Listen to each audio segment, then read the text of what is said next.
Hello, everybody. This is your host, Robbie Martin, on another edition of MAME Politics, episode 16, in fact, which is pretty crazy for me, actually, to be able to pump out this much content this regularly. And I think that's actually one of the main benefits so far of doing MAME Politics is I have something to lean on. Um, if I don't want to be running my mouth for a whole hour, which are awesome video games. Like Mortal Kombat 3. So I'm going to join the chat here in a second. Say hi to you guys.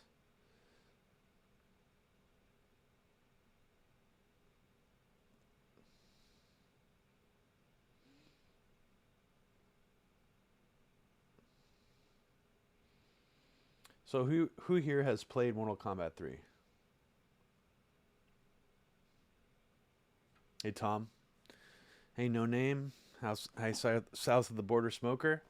Hey, Peter. Hey, JC. Good to see you guys.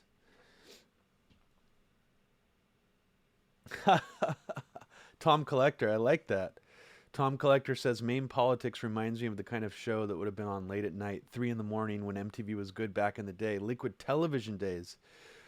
How cool was Liquid television? I mean, I feel like the entire Adult Swim programming block owes everything to Liquid TV. The original Aeon Flux on Liquid TV that was really my jam when I was a kid. I thought it was honestly the coolest thing I had ever seen in my life. It's especially Aeon Flux. Beavis and Butthead, of course, also started on Liquid TV. Good shout out there to Liquid TV. Hey Trish, how's it going? So, in case you guys don't know about this, if I haven't said it already, Mortal Kombat is my favorite video game franchise by far. If I'm gonna rank my favorite Mortal Kombat games, it's kind of a duel between Mortal Kombat 2 and Mortal Kombat 3. And right underneath that, almost getting to that same top slot, is Ultimate Mortal Kombat 3. Now, the reason I'm not playing for you Ultimate Mortal Kombat 3 today is because in a lot of ways it was what I would consider a sloppy or rushed, unfinished update pack for Mortal Kombat 3. And even though they added beloved characters like Scorpion and Reptile to the mix, they messed up other parts of the game. And unfortunately, they never truly fixed them, in my opinion. And by that, what I mean is, in the original Mortal Kombat 3, it properly cycles through a mixture of stages. So in this Mortal Kombat game, the story is supposed to be that Shao Kahn comes to Earth, the Netherworld starts taking over Earth, and so you're fighting in the streets of New York and different places, in the subways, and the stages cycle very, very nicely. And because of that, and also look at this attract screen. So they're also setting up all this story in the attract screen and stuff like that. So I would like to see actually someone do a fan update or some kind of video game fan edit of Ultimate Mortal Kombat 3 to change it so that it properly cycles through all the stages, not just the new stages, because part of my annoyance of Ultimate Mortal Kombat 3 is wow, that's weird. Somebody named Andrew Yang 2020 came in here and started to spam Yang. Well, if you want to stay in here, that's cool. Maybe you can defend Andrew Yang's draconian neocon-like Silicon Valley censorship program where he wants to help combat disinformation online. Dylan Avery. Hey, how's it going? Thanks for saying hi in the chat. If people aren't familiar with Dylan, he is the creator of Loose Change. And I was just recommending you guys check out the Loose Change Final Cut, which I think is one of the best 9/11 documentaries ever made. And Dylan's actually working on something new, and I don't know how much I should say here. I mean, you didn't really tell me privately anything that you didn't tell me or say on Jason's program, so I guess I'll spill the beans here, is that it's long is good, man. Final Cut. I mean, I like long shit. Nixon's one of my favorite movies of all time. It's like a 3.5 hour fucking epic Oliver Stone movie. But Dylan is working on a new short documentary, not short, like 10 minutes, but something in between a full length and a short, about the. There he's saying it right now. I'll just read his comment for those people who are not pulling up the super chat right now or the chat in the live stream. But Dylan is making he says, a WTC 7 doc focusing on the Fairbank study. It's not a secret. Yeah, I'm really excited to see that. I mean, it's probably some of the most credible research done on what happened to the building since, I don't know. I wouldn't compare it to Stephen Jones. So I mean, probably the most credible thing ever by far, actually. So really looking forward to that. I think that it's actually a really good time to do something like that now. Because I don't know, Dylan, if you've experienced the same thing that I have, but I've noticed that people that are younger, sort of like the Generation Y crowd or whatever, even younger than millennials, because technically I'm a millennial, even though I was born in 1981. People misuse the term millennial all the time. So people who are born in the 90s or in the early 2000s, I have noticed, and you can tell me if you've noticed this too, Dylan, that they seem to be more open-minded about 9/11 than people our age or people older than us, for example, generally speaking. And I've encountered quite a few people who are in their early 20s, who like directly want to dive into the buildings, and they're really open-minded about it, and they're not like emotionally attached to this idea that Al-Qaeda did it. And I think that's actually exciting. So I think we're finally maybe starting to get over that hump of like the generational divide of, like for example, like when Oliver Stone's JFK came out, I feel like a whole generation had passed of people sort of maybe talking about what happened to JFK, but also being shamed into not talking about it. And by the time JFK came out, the Oliver Stone film, it started a whole national conversation again. It really sort of kickstarted that in the national dialogue. So I feel like we're about ready for that again. So really pleased that Dylan is jumping back into that subject and releasing a documentary about it. Unbuttered Toast says, I'm 25. Everyone I know questions 9/11. Well, that's pretty hopeful. Well,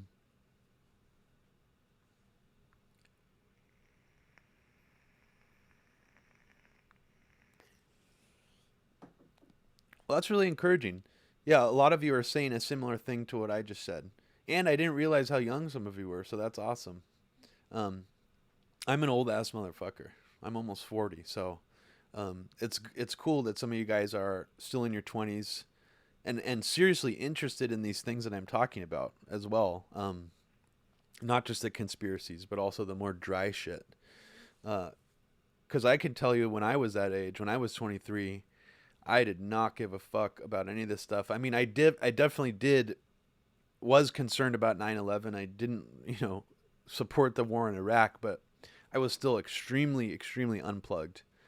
It wasn't until the beheading hoax movie that we put out, and until the FBI basically came knocking on my door and questioned me, that I did become politically woke.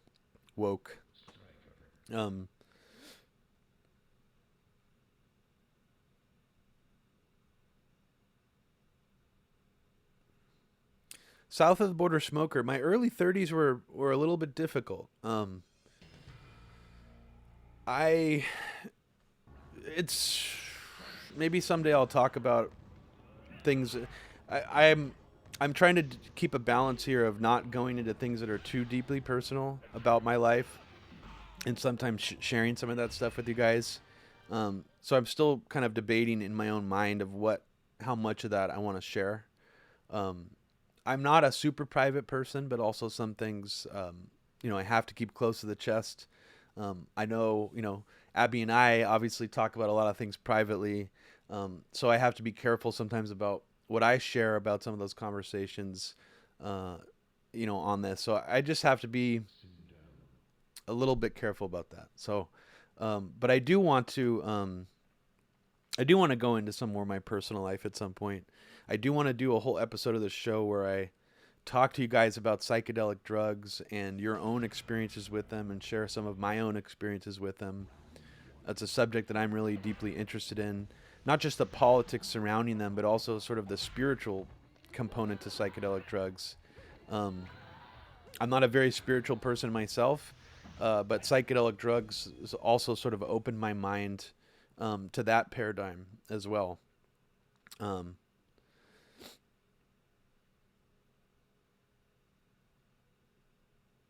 oh, thanks, Trish. Trish was just commenting on the newest Media Roots Radio episode, um, which is called "The American Weaponization of Immigrant Communities" with Yasha Levine, and absolutely fascinating story that Yasha tells. He's one of the most humble, awesome, knowledgeable dudes out there. I mean, if you don't follow Yasha Levine, or you're not familiar with his work in journalism, he is, I mean, in my top 5 of all time, honestly. I first actually got introduced to Yasha Levine's work through a disagreement that we had. I remember thinking that he was way too aggressive going after Piero Midyar and Glenn Greenwald during the Edward Snowden thing. Him and Mark Ames were hammering Greenwald and Piero Midyar like on a weekly basis, right when The Intercept launched. And man, it was brutal. Because I remember I was still a very big Glenn Greenwald fan at the time. I felt very protective of him for some reason, and I remember finding that whole experience kind of difficult for me because I wanted to defend Glenn Greenwald. Like I was compelled to come out and stand for him and sort of go at him, or sort of not go at him, defend him. Daniel, hey, I haven't seen you in one of these yet. How you doing, Daniel Wright? Another great journalist. Daniel used to do work for Shadowproof, co-hosted Around the Empire with Joanne Leon. Yeah, I'm curious.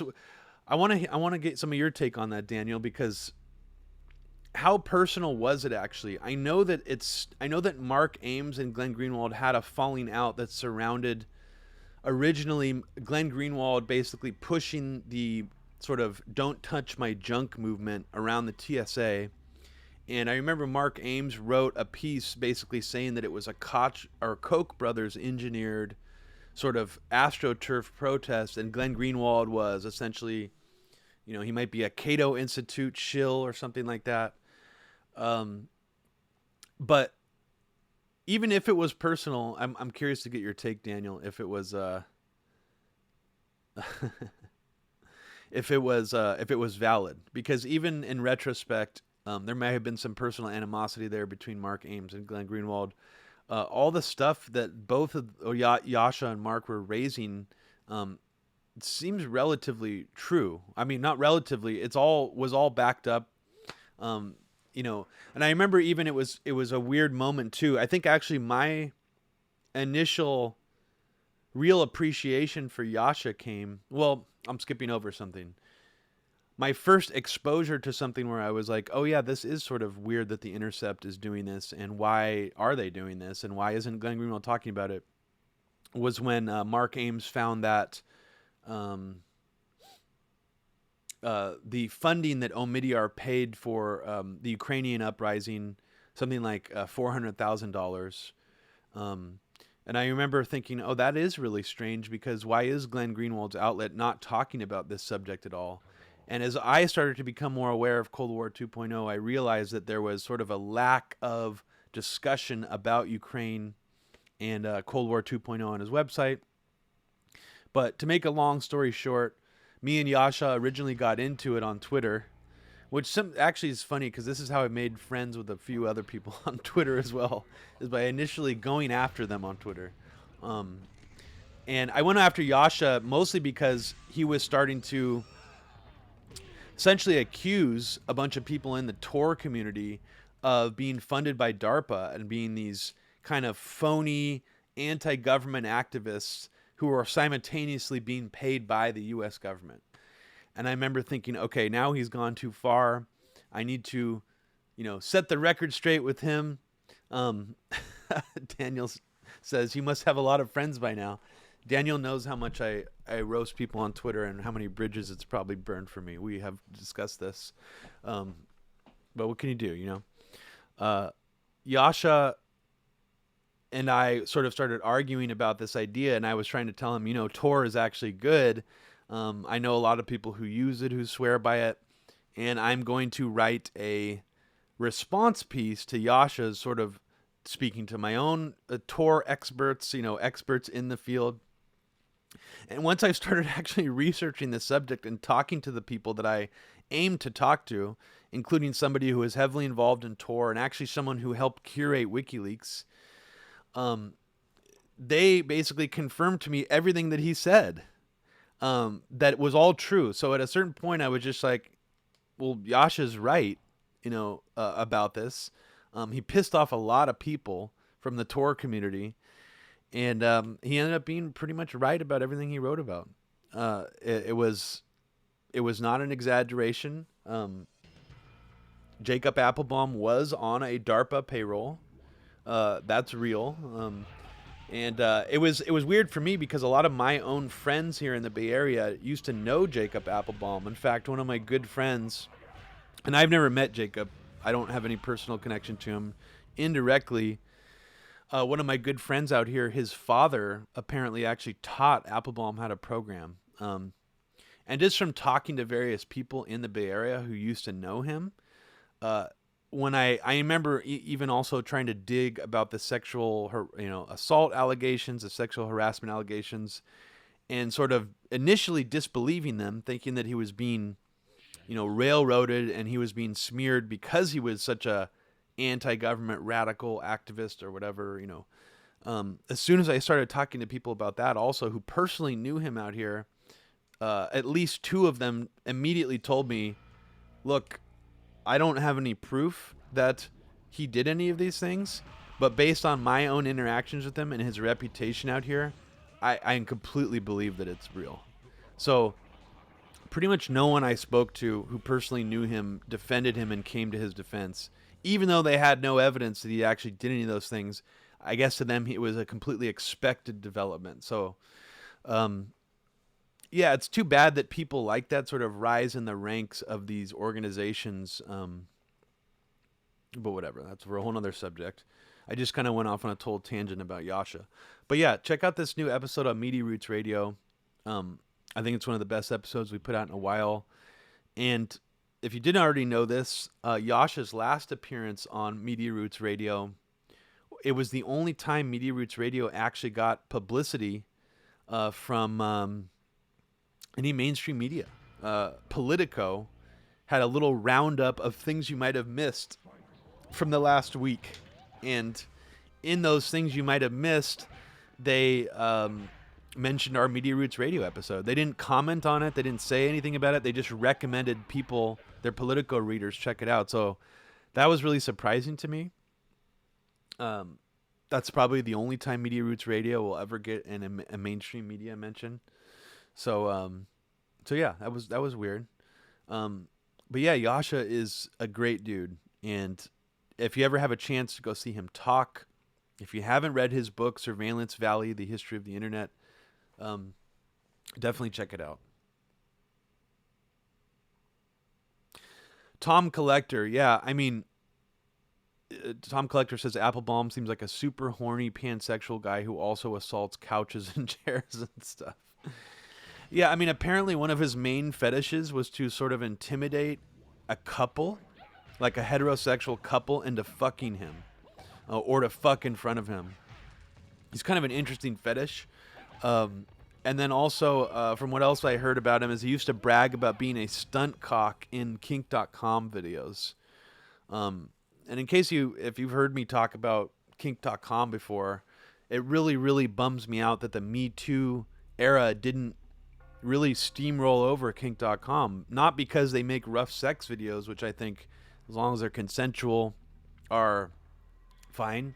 That wasn't my problem with kink.com. My problem was that they hired a known rapist and they never removed any of his videos from the website. They never officially fired him, as far as I know. The rapist's name is James Dean, which is his porn name. It's not. It's a fake name. Um, and apparently, I was told through the grapevine that his ex girlfriend, his ex partner Joanna Angel, who also accused him of rape. Um, and just for the record, I trust especially sex workers who accuse other people of sexual assault because they are much more well versed in consent and complicated forms of consent than the average populace is. So for Joanna Angel to accuse James Dean of rape, I definitely believe her. And apparently, Joanna Angel has told people privately, and I heard this through the grapevine, that James Dean used to brag about murdering a homeless man. Now, I think that that's probably not real, meaning that he probably didn't actually do that. But the fact that he would brag about that, like I believe that this psychopath would brag about doing something like that. And he claims he did it for the rush of it. So whatever you want to think about that, you know, obviously a rumor, but still the guy is a rapist. And I really wish kink.com did not leave his videos online, and actually I wish that they were I wish that they had taken that more seriously. Let's just put it like that. So who wants to see me play Mortal Kombat?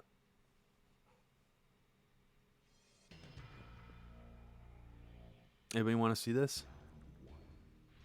And who are your favorite characters to play as in Mortal Kombat 3 if you guys have played them, have played it?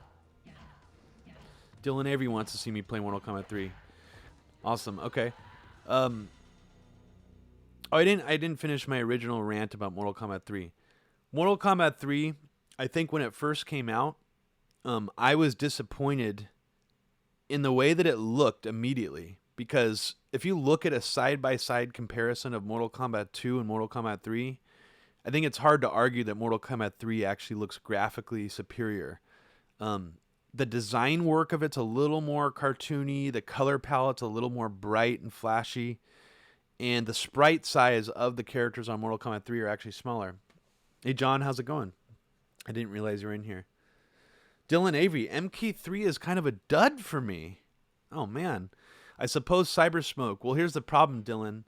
I have to enter the ultimate combat code at the end of a game over screen to access Cybersmoke. Since we're playing it off an emulator with a ROM of the arcade board, it doesn't already have a saved state of the unlocked Cybersmoke, I'm sorry to say. But I will be able to pick any other character. Unbuttered Toast, Striker, son. Yes, I actually would... I got pretty decent at Mortal Kombat 3 in the arcade. So I would troll people by picking characters that nobody ever picked. And I would pick characters like Striker and Sector and just to destroy people. And I was actually quite good at Mortal Kombat. I had an experience, actually, just a little anecdote about MK3 before I start. I had an experience in an arcade in Pleasanton, California once where I used to basically hang out there every single day, and I managed to sort of become friendly with the Cyberstation arcade like manager or whatever, the guy who ran the floor. And sometimes late at night at the arcade before it was closing, he would come up to the machine and fill it up. He would open the little door up and fill it up with like 25 credits.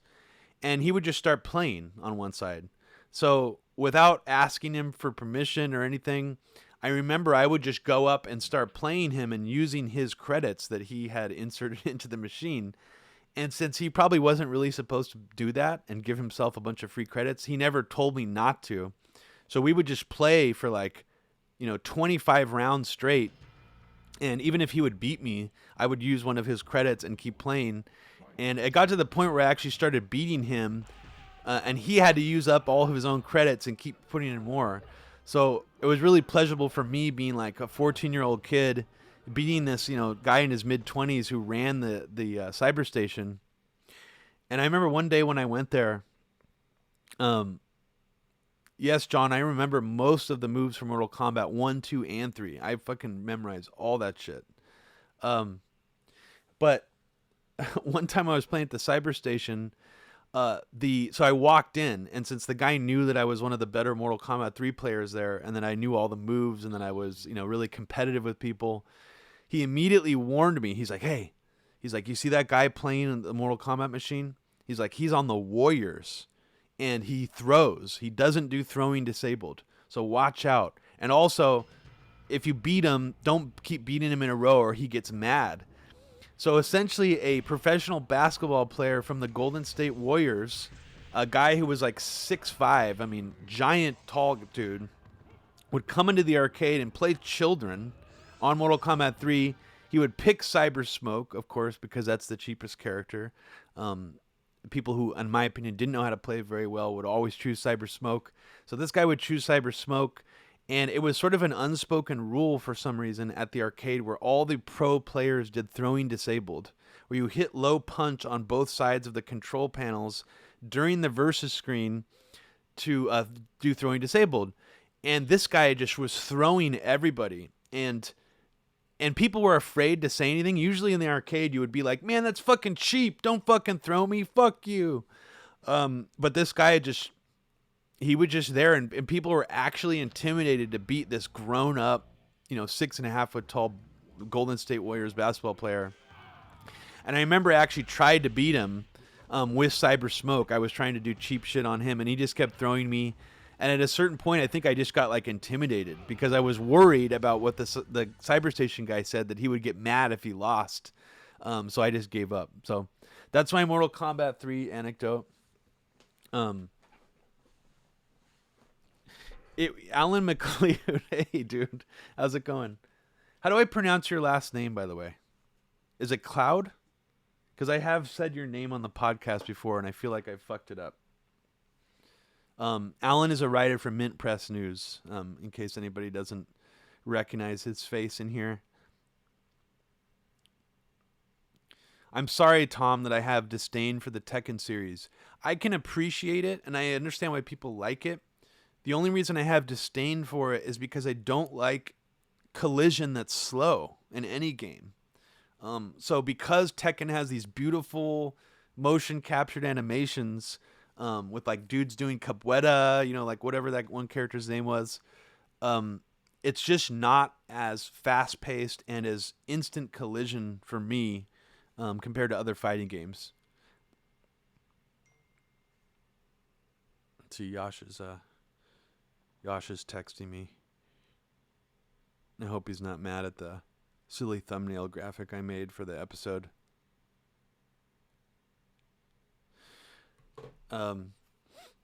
Killer Instinct. Are you kidding me? Dylan, that's one of the best games ever. Killer fucking Instinct that was like, I mean, honestly, the peak of fighting games. And I have a whole other interesting story to tell about Killer Instinct. I did a bunch of research on the making of it, actually.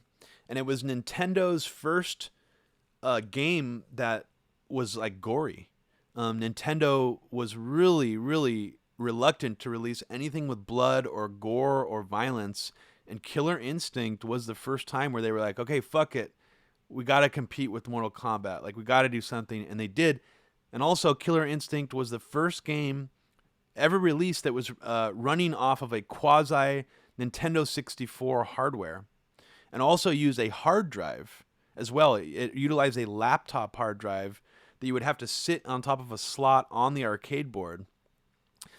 So if you buy like a Killer Instinct PCB on eBay, it won't work without the hard drive. You need to find the original laptop hard drive with the image on it, or you have to basically buy a laptop hard drive, connect it up yourself. And yeah, Killer Instinct basically was the era of combos. I mean, it kind of opened the door for games to have these amazing combos. I remember watching people in the arcade play with Idol, which was the boss of Killer Instinct that was secretly selectable, and doing like an infinite combo with him. It was hella cheap, but people did it anyways, where you keep shoulder slamming the character back and forth across the screen. It was pretty hilarious. But yeah, Killer Instinct has some amazing graphical techniques that I want to break down at some point on this. Um,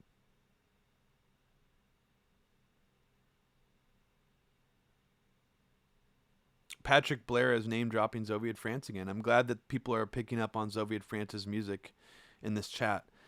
And Patrick, depending on how big of a Tom Collector, absolutely right. So Tom Collector he's my dude in this chat. He knows.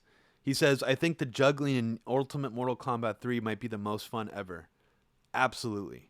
Tom, I don't know if you've seen any of these, and there are not that many people online who showcase them, but Shang Tsung juggle combos on Ultimate Mortal Kombat 3, oh man, there's nothing better than that. Like triple morph Shang Tsung juggle combos. I mean, now we're fucking talking. Single morph Shang Tsung combos, very cool.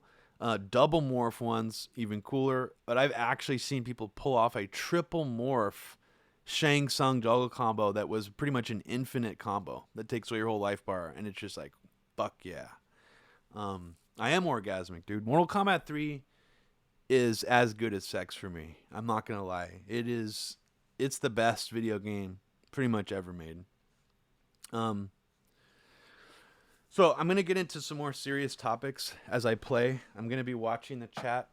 Since I consider myself decent at this game, I'll be able to multitask with you guys here and talk. Tom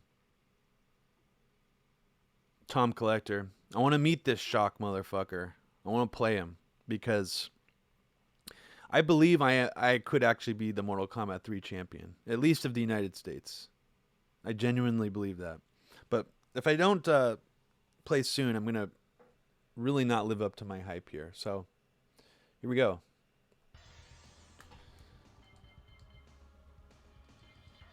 So who should I start with here? Let's go for someone who's a little bit cheap. Yeah, why not? How's the sound, guys? What do you think of the sound?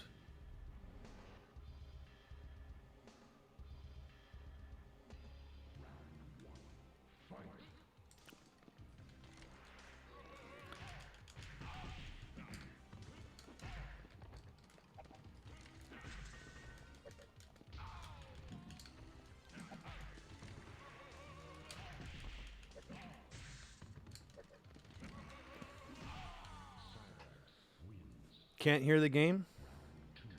Let me turn up just a little bit.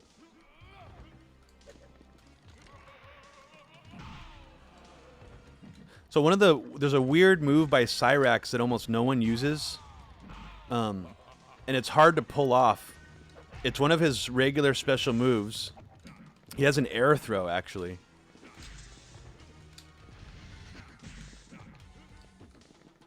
Oh, shit.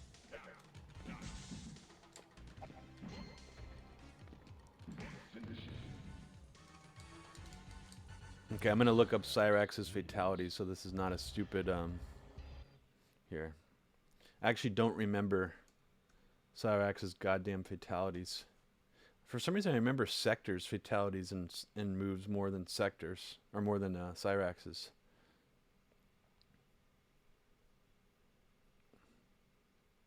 Hold on. Okay, cool.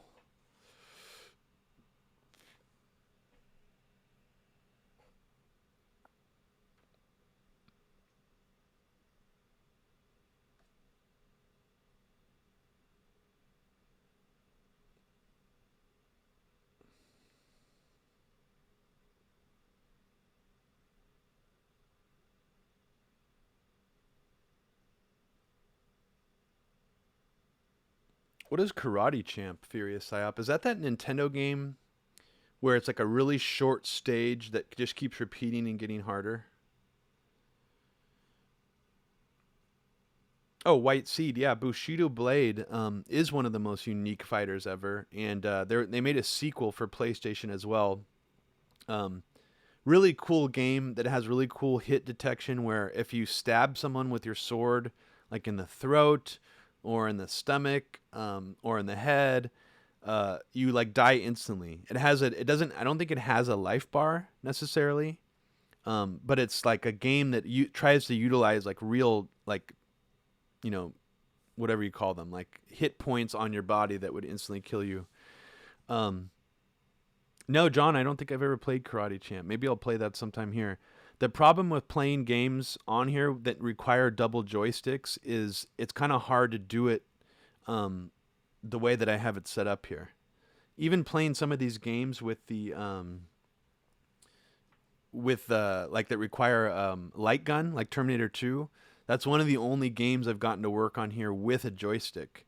I was trying to set up Jurassic Park, the game, for you guys today, actually, before I went with Mortal Kombat. And it runs beautifully off of a laptop, but I just can't get the joystick to work with the light gun on it. So, Colby Osterberg, I'm running this off of an emulator, off of a laptop computer today. Mortal Kombat 3 does not run on my Pandora's Box system.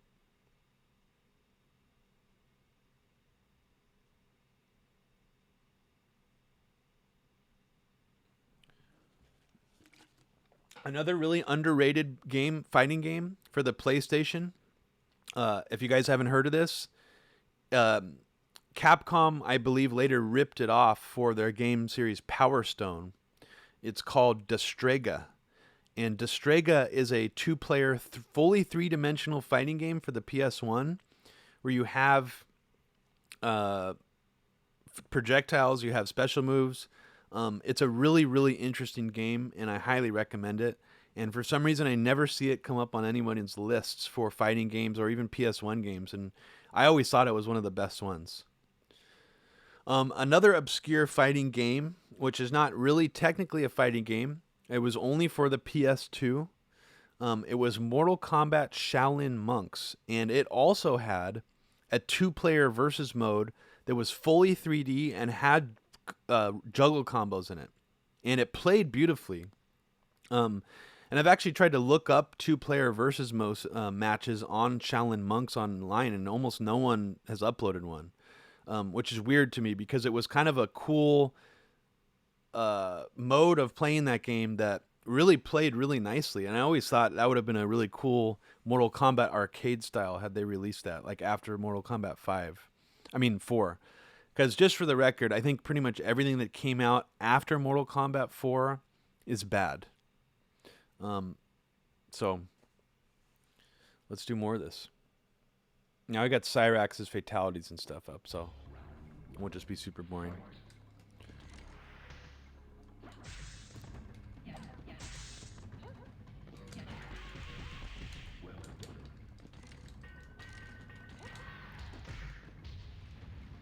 Yeah.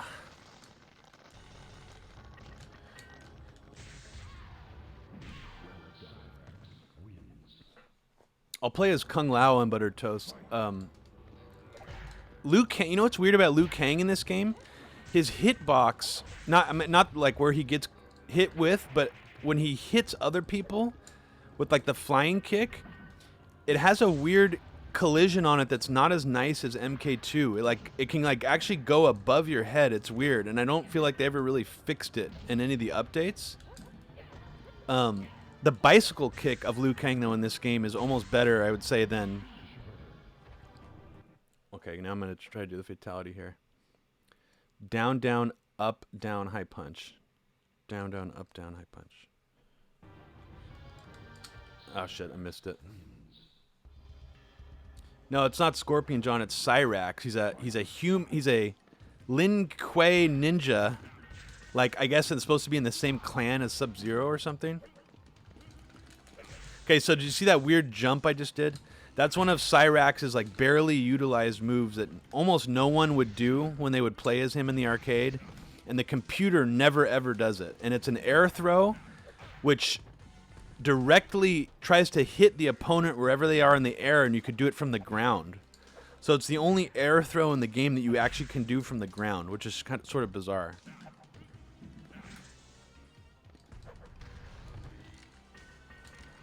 Oh, fuck you, Jax. Motherfucker.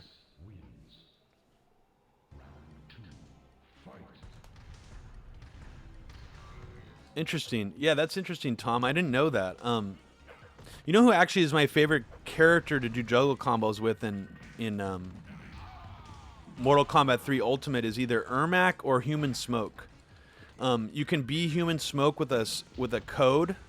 If you select Robot Smoke. Oh fuck! Are you kidding me?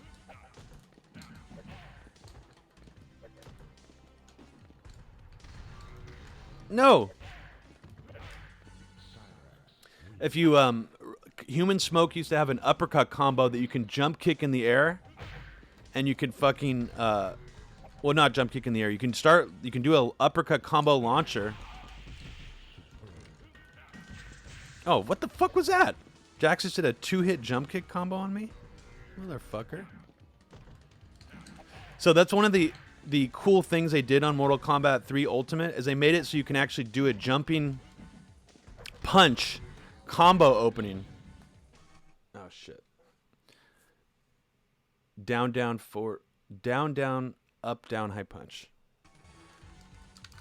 Shit. Down, down, up, down, high punch. Down, down, up, down, high punch. Okay, I need to remember that. Yeah, John Gold was just on the Chuck Ocelli show. I didn't get a chance to listen to it yet. What did you talk about, John, on there? Why don't you give us a little breakdown of what you talked about for the chat?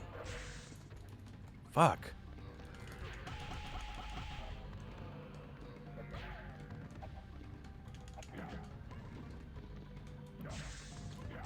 Fuck. The computer. Hey, Tom. Give me some pointers for fighting the computer AI.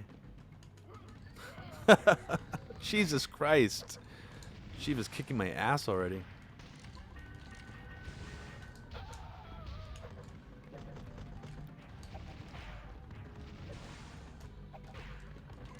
Fuck.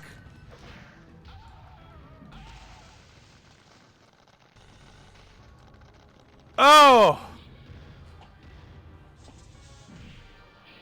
Dylan Avery. Yeah, that fatality of Smoke. Dylan brings up one of the funniest fatalities in Mortal Kombat where Smoke blows up the Earth, and Dylan says the next round you're playing on Earth again like nothing happened. Yeah, it's pretty funny. I'm going to do random select this time. I seem to always do better with random select. Fuck. Alright, well, I guess... Alright. Beggars can't be choosers. Yeah, I caught that. Okay, that was good.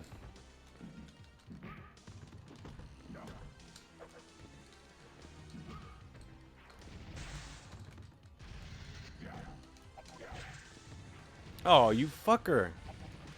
What? Did not mean to jump. Oh.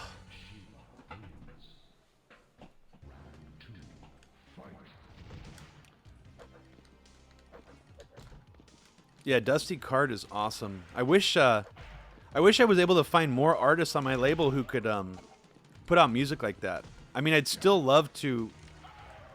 If you have any FM synth recommendations that are arcade style, that sounds really specific, I know, but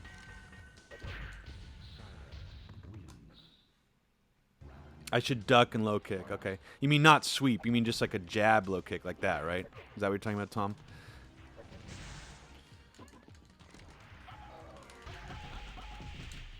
Was it just me, or was Cyrax's dial-up combo always button mashable? Like you never actually had to press the buttons in order. It's kind of weird. Down, down, up, down.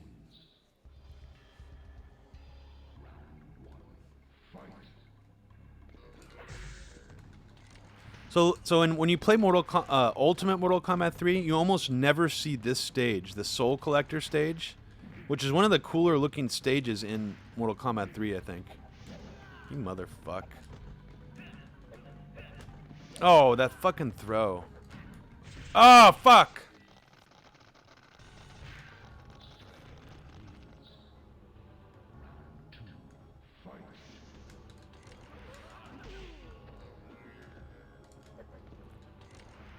Yeah, I would like to get Soat to do something again on Record Label Records, but I don't know if I already told you, Voltavin, but I'm probably going to shutter the label, I mean, officially.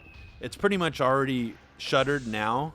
I mean, I'm not really releasing much on it anymore. Oh, fucker. Yeah, that's what happens. You SWAT team motherfucker. You pig motherfucker. I love how they made Stryker this like douchey looking. He almost looks like a security guard at Qzar, like a laser tag security guard. He looks so douche. Got a backwards hat on and shit.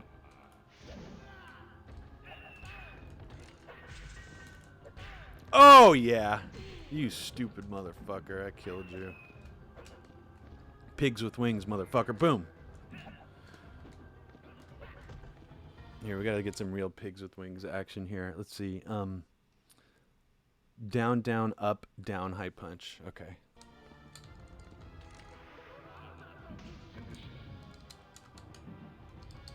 Oh!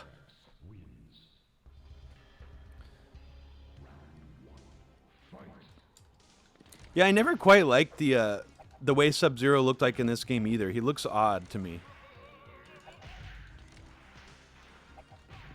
And also what's up with his why did they give him like 3 different paralyzing moves? The one where you can sky rain or whatever, like the air freeze one is like pretty bad. The ice clone also is almost useless outside of this game. They felt, I guess, it was too cheap in this game, so they make it so if you do it too close to the person, it just doesn't work.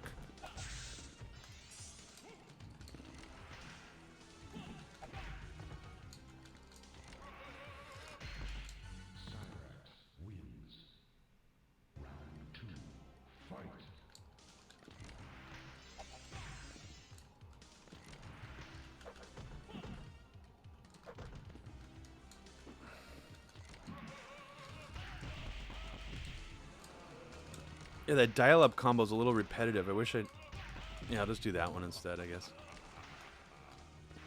And I wish I could show you some of the air throw action, but it doesn't seem to work very good on the computer AI here. I couldn't do a fatality there anyways.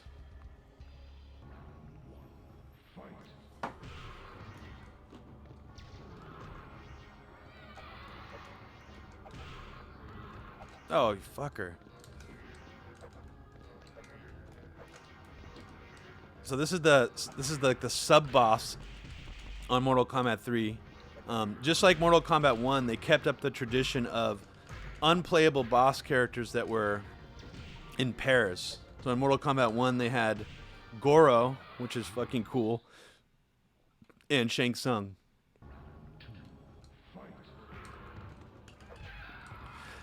He is harder to beat without the air combo starters, Tom, but he has like a weird stun animation that seems to be made for running in with air combos like that. And he never blocks the whole thing. So in a weird way, he's kind of easy to beat compared to Shang Tsung.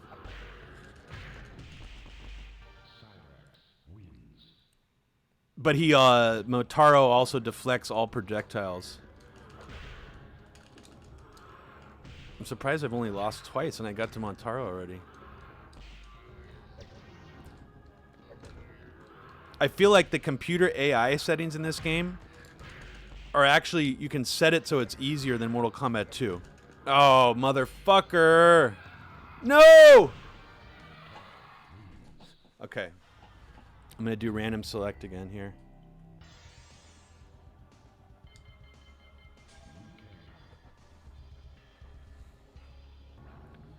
All right, you got your wish. The weird thing about Liu Kang is he has a very long dial-up combo that requires block. And it's just sort of awkward. Yeah, I can't pull it off as good as the Cyrax combo. Just another thing about Mortal Kombat that I'm a really big fan of is the music in it is by a guy named Dan Forden, who used to do all the music for Midway's pinball games. And his soundtrack work for Mortal Kombat's probably my favorite soundtrack work for any video game ever, if I'm being honest. Especially Mortal Kombat 1. Mortal Kombat 1 has some juicy FM synth stuff in it. FM synthesizer sample combo. What's weird too is that the Genesis version of Mortal Kombat 1, even though it's FM synthesizer sound chip in the Genesis, it has a completely different score than Mortal Kombat 1 arcade. Oh, my favorite. Yeah, this is my boy.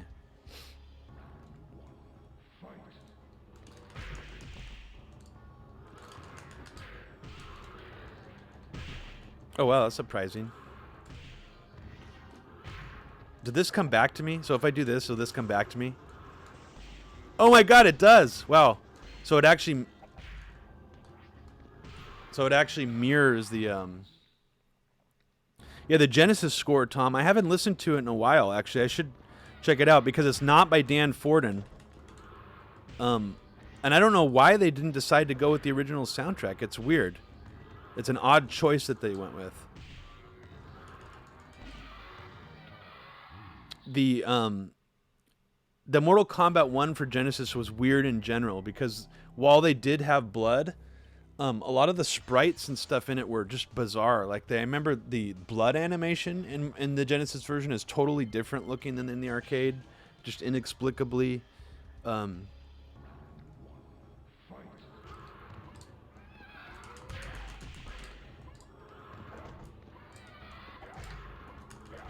Oh.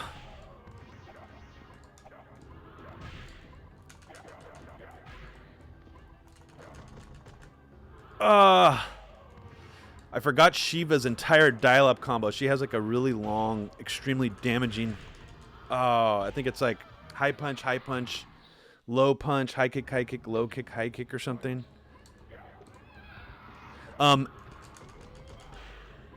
In the original Mortal Kombat 3 revision, or before they actually revised Mortal Kombat 3, there was a really cheap version of Shiva's uppercut combo. You can actually do a regular uppercut after you launch them. And they updated it on one of the later iterations of the original Mortal Kombat 3. And I remember in the arcade thinking, oh shit, they gotta fix this shit. Because you could just destroy somebody like 50% of their life bar with one juggle combo. Oh fuck, that actually did something? Wow.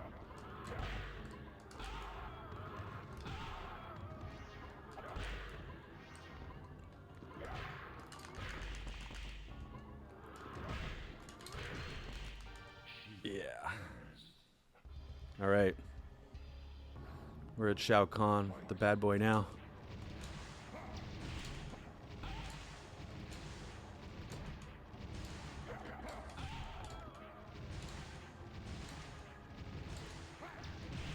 Wow. I'm surprised. I'm surprised that strategy worked on Shao Kahn. You fucking bastard.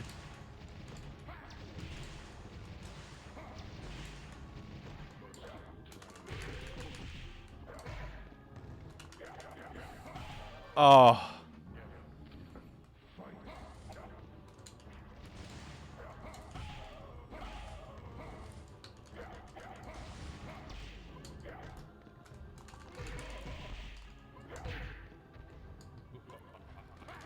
What the fuck? Damn it.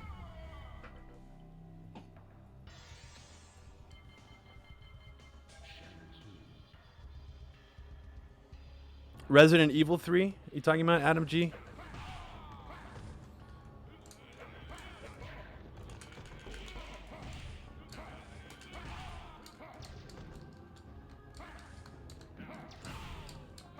Oh, I was trying to do the ground eruption thing the whole time. I'm an idiot. Ah, son of a bitch.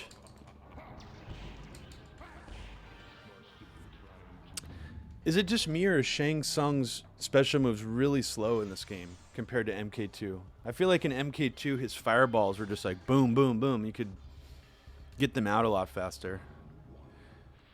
And I also don't care for his sprite in this game. It's another reason why I think Mortal Kombat 2 just has better graphics. The design.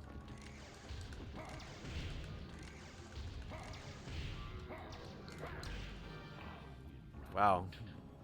God, some of this shit just goes fast, doesn't it?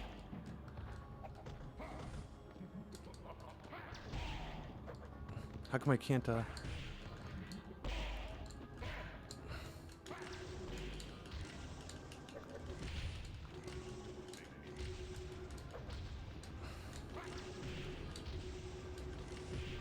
You son of a bitch. Oh, the death of Shao Kahn in MK2 is way better. I mean, pretty much aesthetically speaking, almost everything in Mortal Kombat 2 is better. Someone actually made a Mugen Mortal Kombat 2 update that uses the same gameplay style from Mortal Kombat 3, but has all the same characters and sprites and stages from Mortal Kombat 2. And it's actually a really cool mashup because it has it has some dial-up combos, but it uses all the original shit. Can I not even do the fucking scream on him? Isn't this my husband? So I don't. Does Sindel's what the fucking shit? One of the coolest things about Sindel is her air fireball, I think.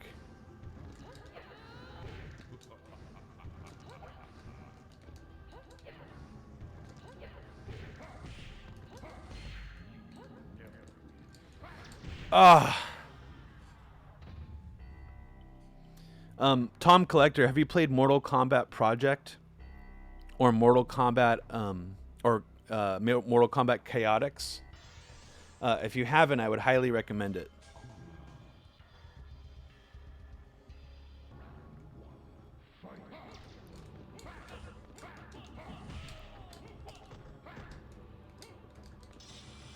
So one of the shitty things about Kung Lao in this game, in this iteration of Mortal Kombat, is you can't do the jumping. You can't start with a teleport in combo. Because you can't do a jumping punch combo in this.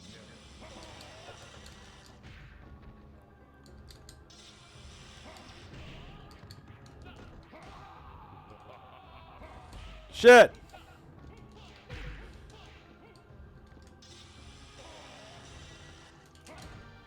Jesus.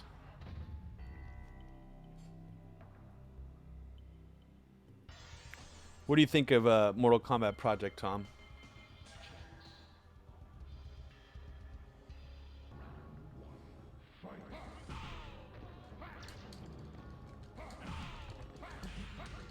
It's so weak that his thing doesn't even knock Shang Tsung back. Look at that.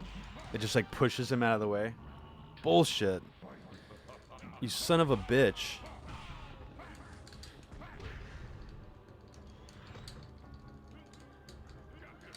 So I did this last time to Shao Kahn and it actually seemed to work, right? I just kept gotcha grabbing him.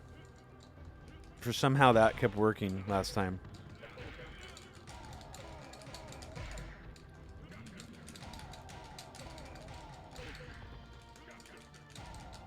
It's working again.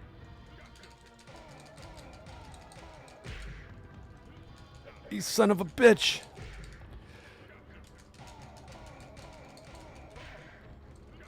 Yeah, motherfucker.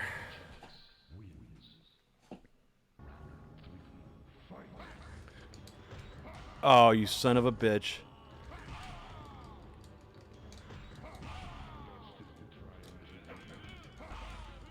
Ah! If I could just grab him once. If I could just grab him once. Is what Bill Crystal? What are you asking, Don? Who?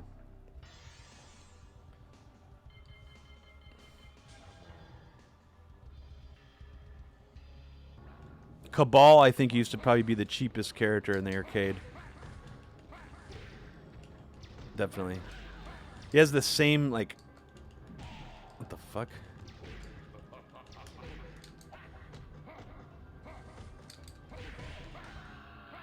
You son of a bitch!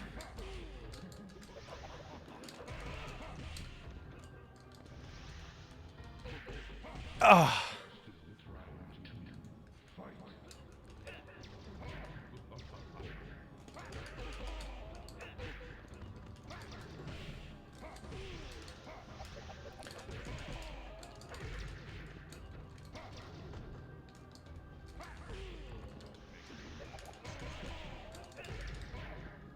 I feel like Cabal's probably going to be the one to...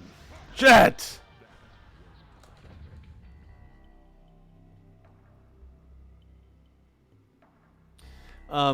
Fletcher Prouty. Someone mentions Fletcher Prouty. I think he's a real mixed bag, and Yeah, Folie Do just mentions what I was just about to say. So thanks. You guys are one step ahead of me, as always. Um, that Fletcher Prouty actually was hired by Scientology to validate the narrative that L. Ron Hubbard was a sheep-dipped CIA agent for his own clout. He was hired by the Church of Scientology to do it.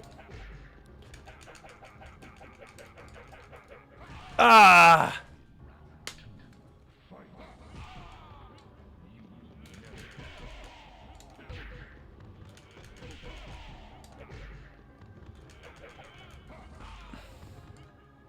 Wait for this asshole to taunt again.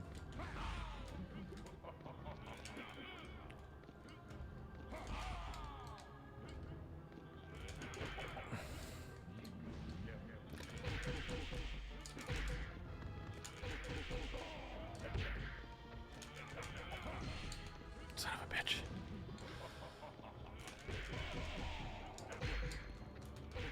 Yes.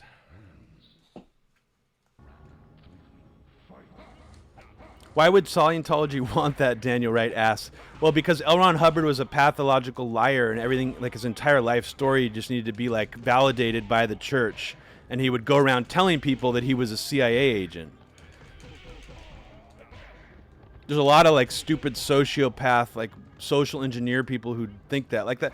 Did you guys hear about that? Oh fuck. Ah! No! Did you guys ever hear about that? And this was actually a pretty famous news story where a teacher ran away with one of his 15-year-old students, I believe. She thought she had fallen in love with him. And one of the things that he always told her and other people around him in order to socially engineer the people around him was that he was a CIA agent. For some reason, this is something that like sociopathic or psychopathic piece of shit type people tell other people in order to have some kind of social engineering clout. It's a weird thing. So I think that's probably what L. Ron Hubbard was doing, just like a lot of other people like him. Trying to think of another example of someone who used to lie about being CIA or Mossad. Well, George Webb, who's hopefully going to get sued by Mint Press News, he should get sued into the fucking ground, likes to drop all these references to the fact that he's Mossad or he's connected to old Mossad or something on his show. I think he's a pathological liar. I don't believe that for a second. But it's a dumb thing to lie about because anybody who's skeptical of intelligence agencies would just automatically think not to trust him because why would you trust someone who says they're part of the Mossad? It doesn't make any sense. I think it's just some sort of weird bragging rights thing. So let's do this again. Let's I am not going to stop this broadcast until I fucking beat. Who seemed to have the best strategy against? I think Cabal. I think Cabal is gonna do it this time. Hold on, I'm just gonna check to see what time. So I've already been streaming for an hour. So probably after this I'm gonna stop streaming. But I'm not going to sign off today until I beat Shao Kahn for you guys.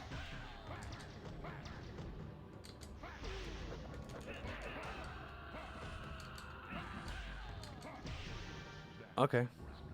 Might take me a while. Might take me a while.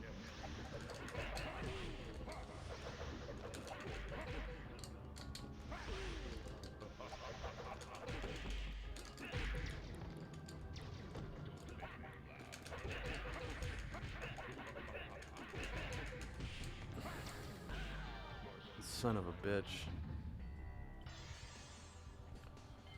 Let's do random select. Screw it. Screw it.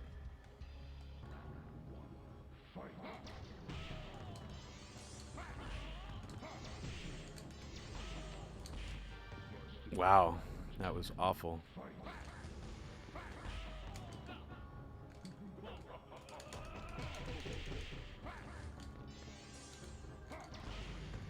So I guess he can't even do an ice clone with Shao Kahn present.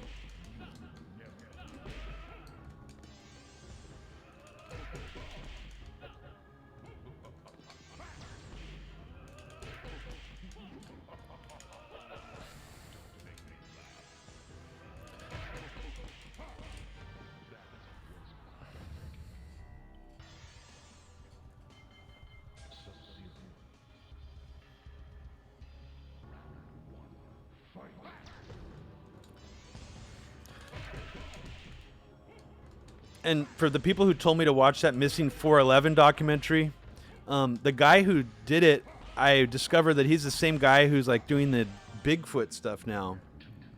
So I'm a little bit skeptical about his research methods.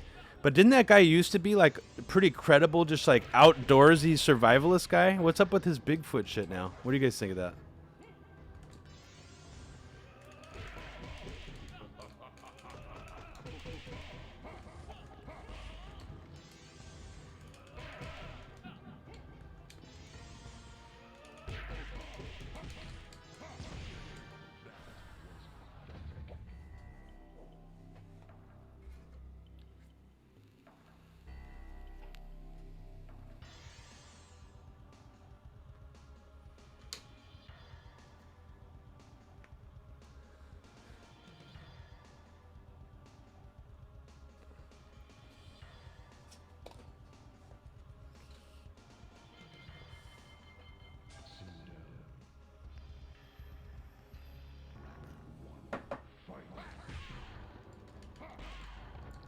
So why can't I do the fucking scream at my own husband? My husband on this game is immune to one of her best special moves. I don't get it. I'm not allowed to do it, I guess, on Shine. I don't remember that at all. Yeah, I'm still trying to kick your ass, you fucking asshole.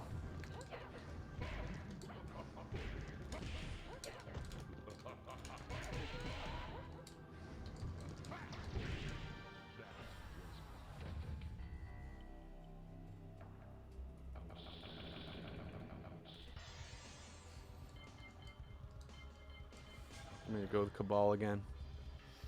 I didn't watch Picard yet. I did not. Lori promised me that she'll watch it with me. Didn't get her to do it yet. Probably tonight. We'll check it out. How many episodes are out of it?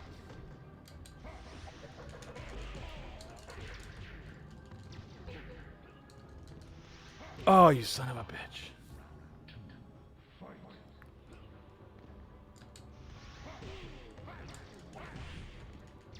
What? He can go through that? That's not fair.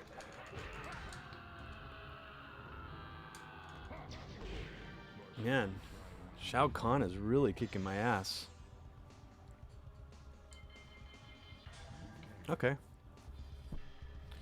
Folier Du asked, did I ever do a second episode of the Anthrax thing? No, I did not.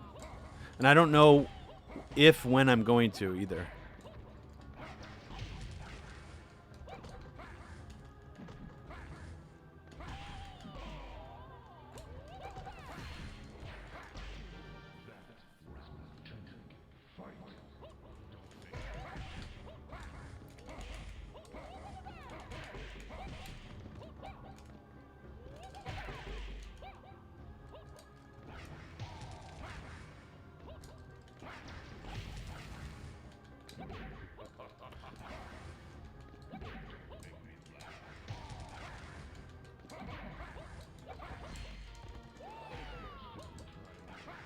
Oh, shit.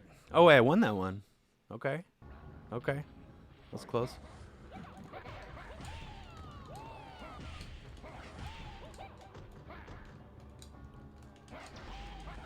Oh, wow. Once he gets you in the corner. Tom Collector says, I feel like the evidence in the Anthrax stuff is more compelling than the rest of 9/11 truth because it relies less on physics, which people don't really know, and more on admitted facts. I agree. And I also think it's easier for people to wrap their head around the idea that the CIA, could have been behind the attacks than it is to wrap your head around the idea that the U.S. government had a hand in 9/11. So I think there's two things going for it. That's why, you've probably already known this about me. That's why I've chosen to focus on that more than 9/11. Not just because of the reasons I just mentioned, but also because there's really no one else talking about it very much. Who invented FetLife? Wait. Who invented FetLife? Are you talking about the Bigfoot guy invented FetLife or Fletcher Prouty?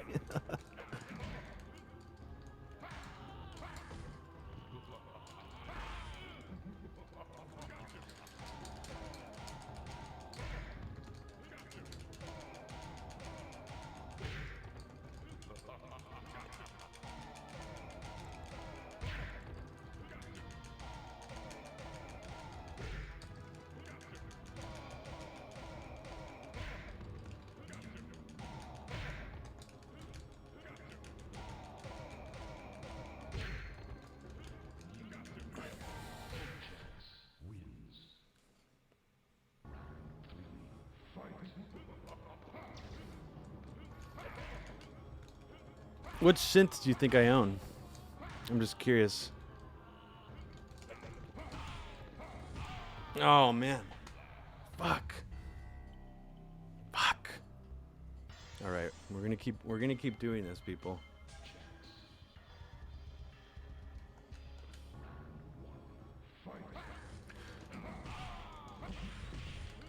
Oh, that should have connected. What the fuck? You kidding me? Oh.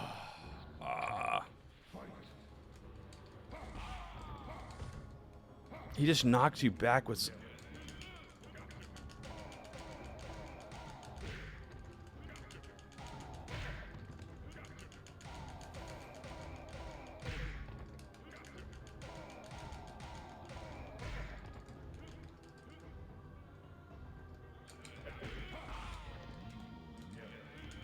Oh, you son of a bitch.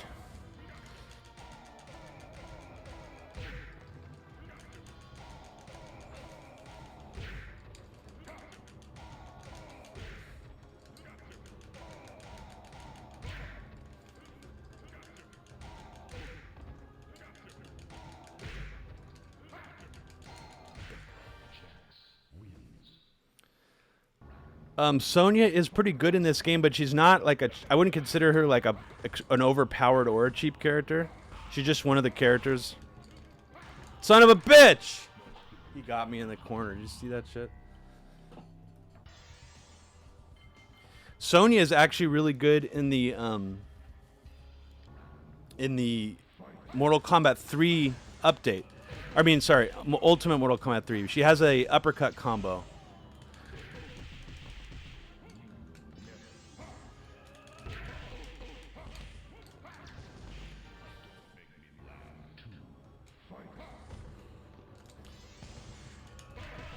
I like the conspiracy theory being discussed in here that Amy Klobuchar is an alcoholic. I mean, it would explain some of her fucking stupid bullshit behavior, for sure.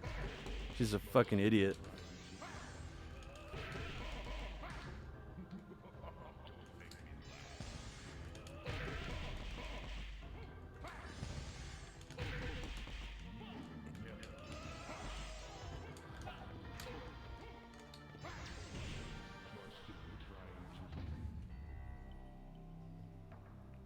I saw that Bill Maher endorsed her. It was really sad.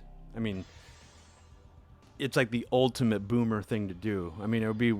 I guess backing Biden would be more ultimate boomer, but the fact that he's like backing her is just pathetic and sad. It just shows how much in a bubble he is.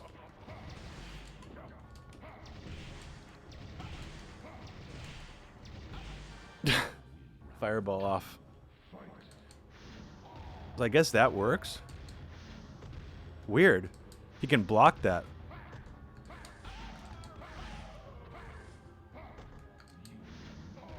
Interesting.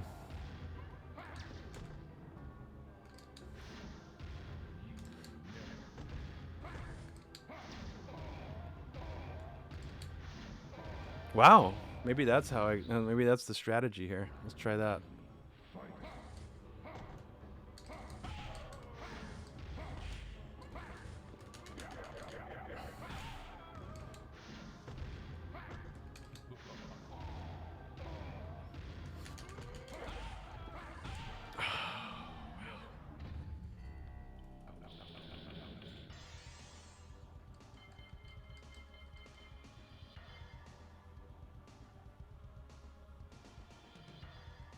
Yeah, let's try sector.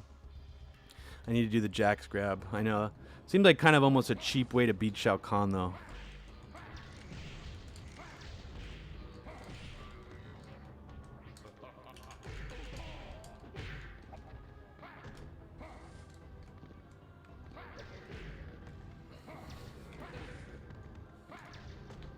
God, even his fireballs when you block him, kill you.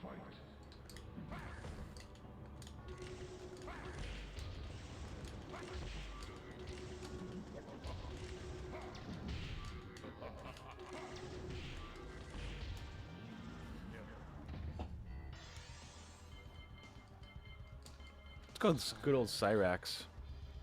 See what happens.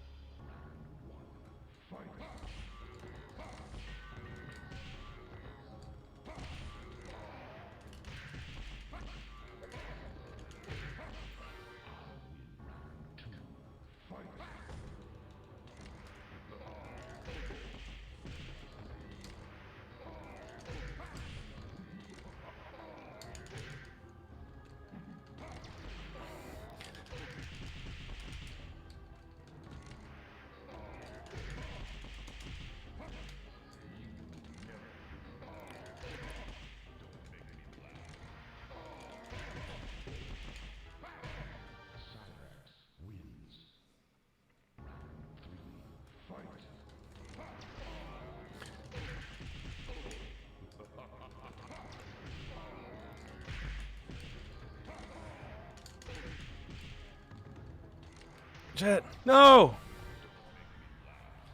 Gotta avoid jumping back when I'm playing him. I like Cyrax against Shao Kahn though.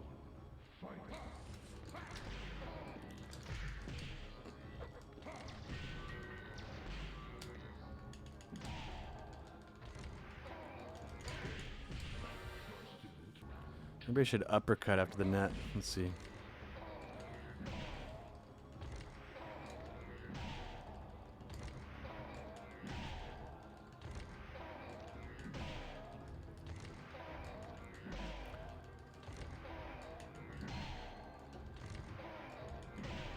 All right, that's cheap, but it worked. So I might have to win this with some cheap actions here.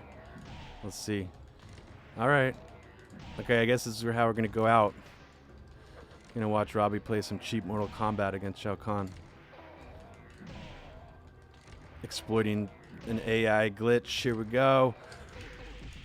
Boom. Fuck you, Shao Kahn.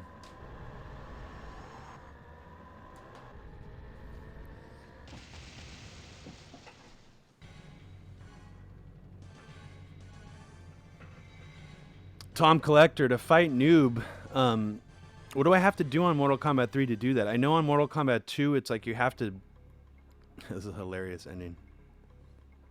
Cyrax is captured by Sub-Zero and reprogrammed with new orders. Destroy Shao Kahn. With Kahn unable to detect the assassin's soulless presence, Cyrax delivers a successful sneak attack. And then he gets stuck in the sand.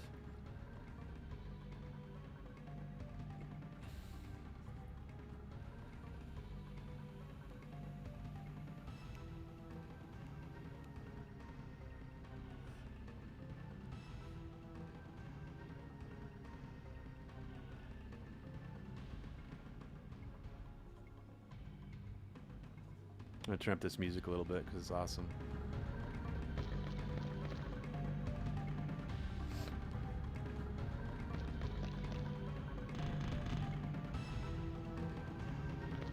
Yeah. John Turk, man.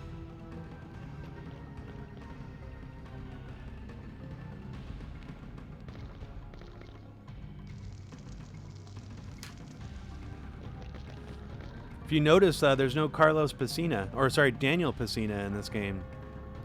I already told you why that was on a previous episode of MAME Politics.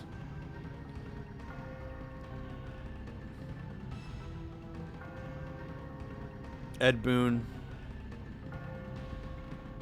Ed Boon's my boy. Dan Forden. So I know today's episode was not a very serious episode of I was going to call it Mortal Kombat Politics. I should just make a show called Mortal Kombat Politics, of MAME Politics. But I'm glad you guys joined me today for this episode, which is episode 16 of this bizarre streaming service series that I'm doing. Jesus Christ, guys, I'm sorry. So really appreciate you guys for joining me again. And if you want access to all of the currently locked episodes of MAME Politics, every third or so episode will be only available to my Patreon subscribers. You can subscribe at patreon.com/Robbie Martin. And we just put out a new episode of Media Roots Radio with Yasha Levine called The American... What is it actually called, so I don't get it wrong? The American Weaponization of Immigrant Communities with journalist Yasha Levine. So check that out. And you could also support us on Patreon at Media Roots Radio at patreon.com/Media Roots Radio. So thanks again, guys, for joining me on MAME Politics. And we'll see you again tomorrow. And stay tuned for our Thursday episode. It got changed from Wednesday to Thursday of Shahid Buttar. Shahid for Change, running against Nancy Pelosi. That should be a fun episode. We're going to play some old school Capcom shooters. So have a good day, you guys.